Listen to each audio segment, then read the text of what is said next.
Vous avez un nouveau message envoyé du passé.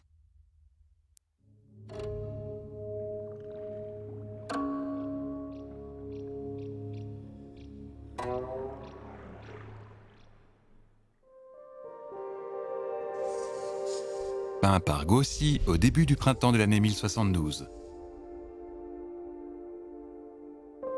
En 1072, sous la dynastie Song du Nord, l'artiste Gauci apposa cette inscription au style régulier avant de la sceller.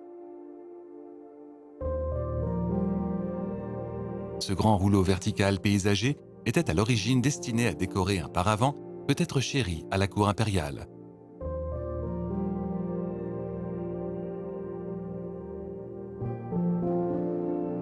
En dehors de cette peinture, les saisons se succèdent, tandis que le jour et la nuit se relaient. À l'intérieur, le temps semble figé, préservant un jour de printemps dans l'esprit des gens de la dynastie Song.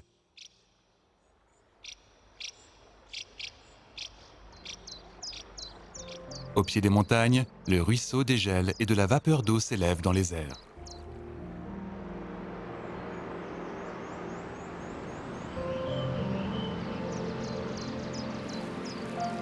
Les arbres commencent à bourgeonner.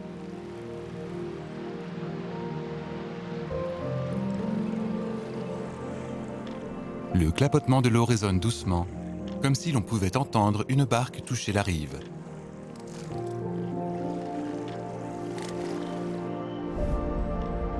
Le batelier lève les yeux pour contempler la montagne majestueuse, tel un pilier immense entre la terre et le ciel. De bas en haut, des sommets majestueux percent les filaments de nuages. De l'avant vers l'arrière, des rochers escarpés se cachent dans les couches de brouillard. De près au loin, l'horizon s'étend à l'infini, le ciel et la terre ne connaissant plus de limites.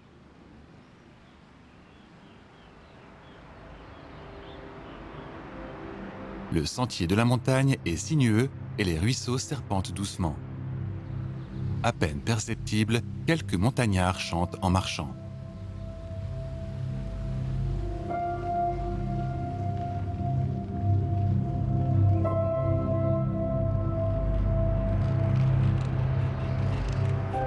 Un pont en bois, un pavillon de chaume, des bâtiments avec des avantoirs relevés et les gens se fondent dans la nature, flous et indistincts.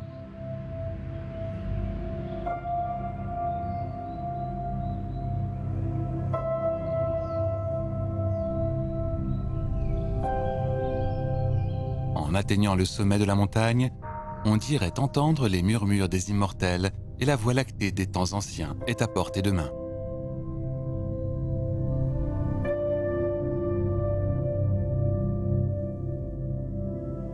Gauci, dans sa jeunesse, admirait la philosophie taoïste et aimait parcourir montagnes et rivières à l'instar des grands maîtres pionniers tels que Jing Hao, Li Chang et Fan Quan.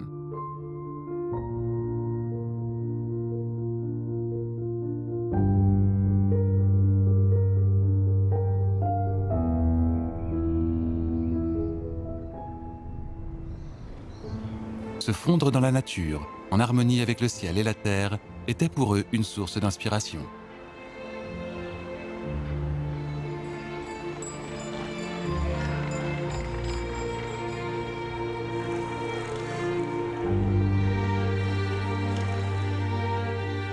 Du milieu mondain à la nature sauvage, les peintres trouvent leur inspiration merveilleuse dans leur esprit ouvert.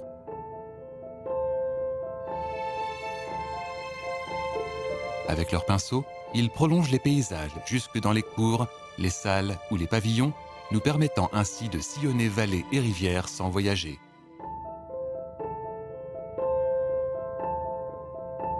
Tel un rêve à travers le pays, une brume fluide déborde du cadre des paravents, imprégnant les vêtements des hôtes et des invités, tout en nous laissant cet éternel printemps qui transcende le temps.